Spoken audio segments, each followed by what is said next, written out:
Let's create a new block, and that's where you put your first manipulation. So change this to manip 1, and you'll put your questions here, your text, whatever you want to put in your manipulation. Your next manipulation has to be in a different block. So let's click add block, create our questions, and select add block. Now do that for all your manipulations. And obviously you will know how, like, you will know what your manipulation will be, and you'll upload them in these separate blocks. Alright, now if you have multiple questions, if you want to add another question, click the plus. If you want to have another question above this question, then select this plus sign up here, and that gives a new question at the top. If you want to move the questions down, click these arrows. So you can click down for it to move down, or you could click up for it to move up. And that's how you move the questions around within the block. Now if you want each of these questions to be displayed on a new page, then after selecting the question, you can select add page break.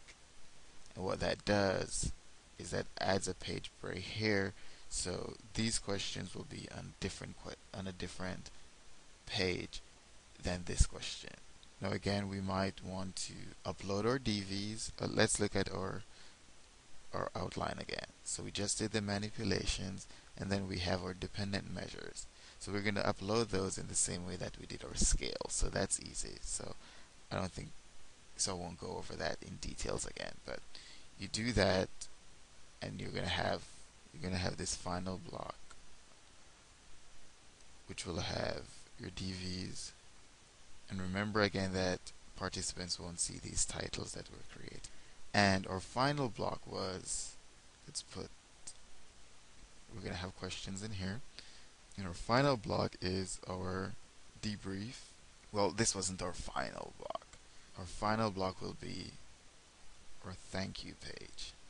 Okay, now let us do some other things. Let's design the flow of our study, because after all, Qualtrics needs to know that it has to present one of these manipulations to each participant. We don't want a participant getting all the manipulations. Okay, so let's see how we would do that. Scroll back up and select study flow. And here's our study flow. Right now it goes all the way from consent down to the thank you page, and that's not what we want to happen, right? Now let's start. In our outline, we said we wanted participants to get the consent form, and then if they say yes, they go to the study, and if they say no, then they go to the thank you page. Now this is how we do it. Select add below, and what you want to do is create a branch. Now, this branch will not be triggered until you, okay, let's select add a condition. So if question, you can do a particular question. So you could say for question 1, that was our I agree, disagree question.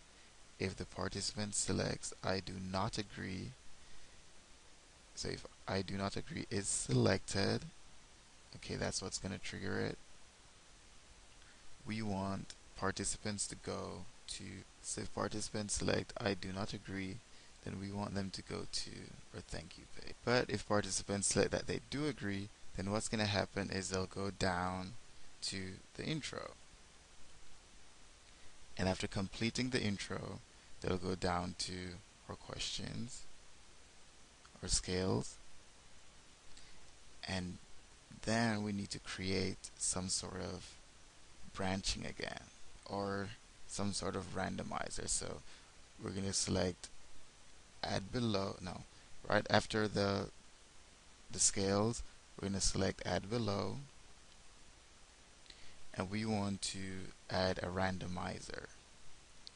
Okay, and then we're going to select randomizer, and we want to move, let's move our blocks right here.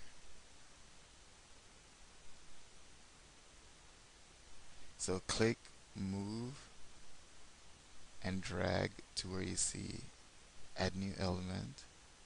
Click move, drag to where you see add new element. Now you want to tell Qualtrics to randomly present one of the following elements, and you want to evenly present those elements.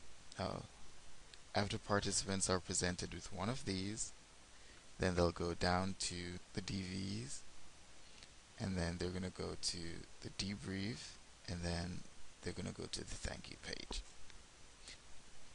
Now let's make some additional changes to our survey flow.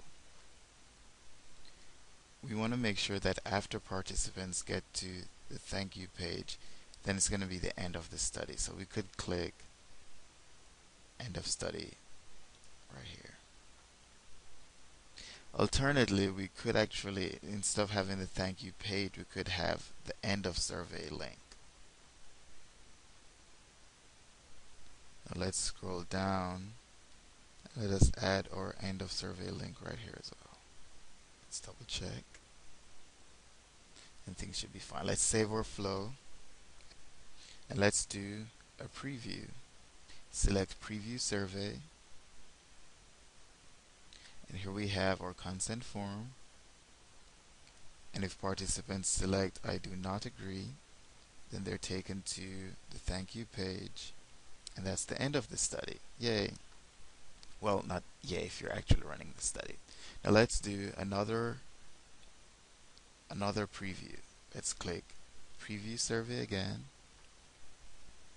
In this preview, let us select I agree. And you'll be taken to the introduction. You'll be taken to this page where you get to answer these initial questions and scales and whatever you want to put here. Select next.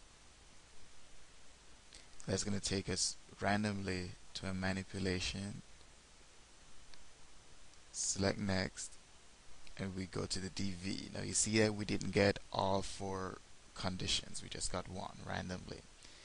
You go to our DVs, and then you select next.